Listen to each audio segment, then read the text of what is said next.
Hello friends, welcome to this new lesson. तो chemical kinetics, रासायनिक बल गतिकी, तो उसके न्यूमेरिकल्स करेंगे इस लेसन में। तो पहला न्यूमेरिकल है, आपको ये रिएक्शन दी हुई है, हाइपोथेटिकल रिएक्शन। ठीक है, तो इसमें हमको क्या दिया हुआ है कि रेट ऑफ अपीयरेंस ऑफ सी के निर्माण होने की दर, बनने की दर हमको दी हुई है। किस रेट से सी बन रहा है तो वो हमको एट टी टाइम पे, तो ये 1.3 10⁻⁻⁴ मोल पर लीटर सेकंड दी हुई है। तो हमको इस इतनी सी जो जानकारी है, इन्फॉर्मेशन है, उससे हमको क्या निकालना है, रेट ऑफ रिएक्शन निकालना है। और जो ए के उपभोग होने की दर है, डिसअपेयरेंस है, वो निकालना है। तो कैसे निकालेंगे? सिंपल, हमको दिया क्या है पहले तो वो देखते हैं। रेट ऑफ अपेयरेंस ऑफ सी, तो अपेयरेंस ऑफ सी का मतलब क्या होगा? रेट ऑफ अपेयरेंस ऑफ सी का मतलब है डी सी अपन डी टी। ठीक है, तो ये दिया हुआ है, तो ये कितना है 1.3 इंटू 10⁻⁻⁴। तो ये आपको दिया हुआ है 1.3 इंटू 10⁻⁻⁴, ये आपको दिया हुआ है। ठीक है, तो आपको क्या निकालना है? रेट ऑफ रिएक्शन निकालना है। तो अगर हम रेट ऑफ रिएक्शन का फार्मूला लिखेंगे तो कैसे लिखेंगे? बहुत सिंपल है, डी सी डी टी, और यहाँ 3 है तो यहाँ पे लगा देंगे 1/3। तो बस आप सिंपल इसमें क्या करोगे, 1/3 में 1.3 का 1/3 का मल्टीप्लाई कर दोगे। तो जब आप ये मल्टीप्लाई करोगे तो आपका आंसर आएगा 4.33 इंटू 10⁻⁻5, और यूनिट आपका मोल पर लीटर पर सेकंड। ठीक है, तो ये हो गया हमारा एक तो क्वेश्चन सॉल्व। दूसरा बोला है कि रेट ऑफ डिसअपेयरेंस ऑफ ए बताओ, मतलब ए के जो उपभोग होने की दर है वो बताओ। तो आप कैसे बताओगे? तो सिंपल फार्मूला देखो, अगर आप ये रिएक्शन है आपकी 2A प्लस बी 3C, तो ये क्या होगा, dA/dt बराबर किसके है? 1/3, इसके बराबर है ना, इसके बराबर। ठीक है, तो इसके बराबर है क्योंकि दोनों ही क्या है, रिएक्शन की दर है। अब हमको क्या निकालना है? हमको सिर्फ ये वाला हिस्सा निकालना है। ठीक है, ये तो क्या है, रेट ऑफ रिएक्शन है, और ये क्या है, ए के उपभोग होने की दर। और अगर इसमें हाफ का मल्टीप्लाई और कर दोगे तो ये क्या बन जाएगा, रेट ऑफ रिएक्शन। तो ये दोनों बराबर हैं, तो इस इक्वेशन की हेल्प लेके हम निकाल लेंगे। तो कैसे निकालेंगे? हमारे पास ये वाली वैल्यू है, हमारे पास क्या है, हमको ये वैल्यू दी हुई है। ठीक है, तो ये दी हुई है तो हम क्या करेंगे, इसमें यहाँ पे इसको साइड चेंज कर देंगे तो ये हो जाएगा 2/3 डेल सी डेल टी। बस उसके बाद क्या करोगे, 2/3 का मल्टीप्लाई कर दो किस में, हमको जो दिया हुआ था 1.3 इंटू 10⁻⁻⁴।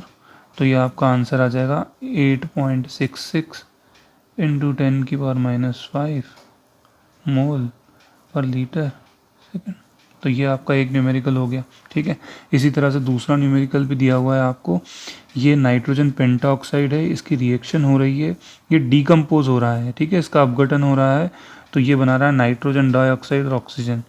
तो ये बताया हुआ है कि 5 सेकंड में ये dt है और ये इतना बढ़ रहा है। ठीक है, तो ये हमको दिया हुआ है, हमको रेट ऑफ रिएक्शन निकालना है, अभिक्रिया की दर निकालनी है, और rate of change of N2O5 निकालना है। तो N2O5 क्या है, रिएक्टेंट है, इसका मतलब इसकी जो उपभोग होने की दर है वो निकालना है।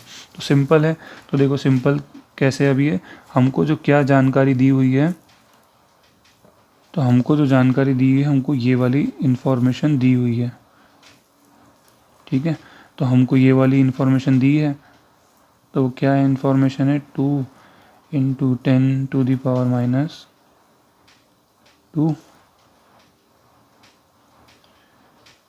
एक सेकेंड,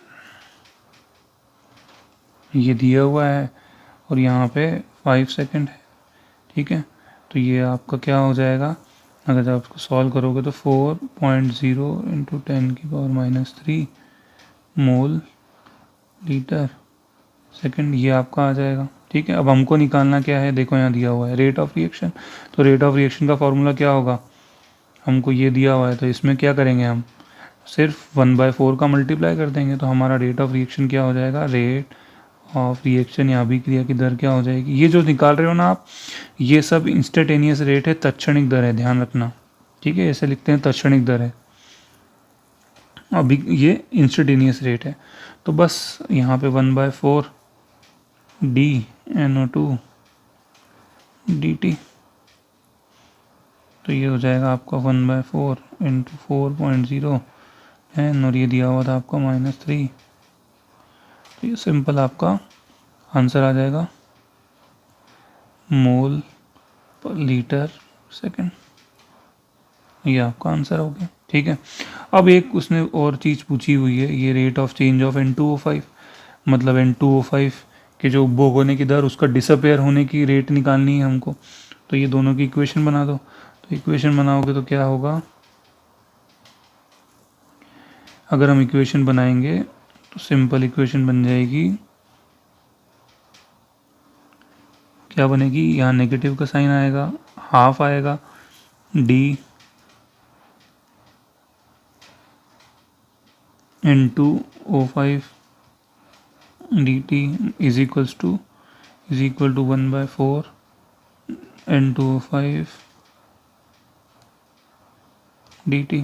ठीक है, तो साइड चेंज कर दो, तो साइड चेंज कर देंगे तो यहाँ नेगेटिव रहेगा, या पूरा नेगेटिव भी उधर ले जाओ, तो N2O5 dt, तो यहाँ पे हो गया आपका -2/4, और ये वाली वैल्यू हमको दी हुई थी, तो ये वाली वैल्यू हमारी कितनी है, ये जो हमने निकाली थी 4 10⁻³ ये निकाली थी हमने, तो यहाँ 1/2 हो जाएगा, और आप इसकी कैलकुलेशन कर लो, ये 1/2 4, बहुत सिंपल है। ठीक है, तो ये इस तरह से आपका क्वेश्चन हो गया, इसका यूनिट आप लगा दो मोल पर लीटर पर सेकंड। तो ये हमने जनरल न्यूमेरिकल किए हैं 2। ठीक है, तो आप फर्दर बुक्स में से आप और ज़्यादा प्रैक्टिस करो न्यूमेरिकल्स की।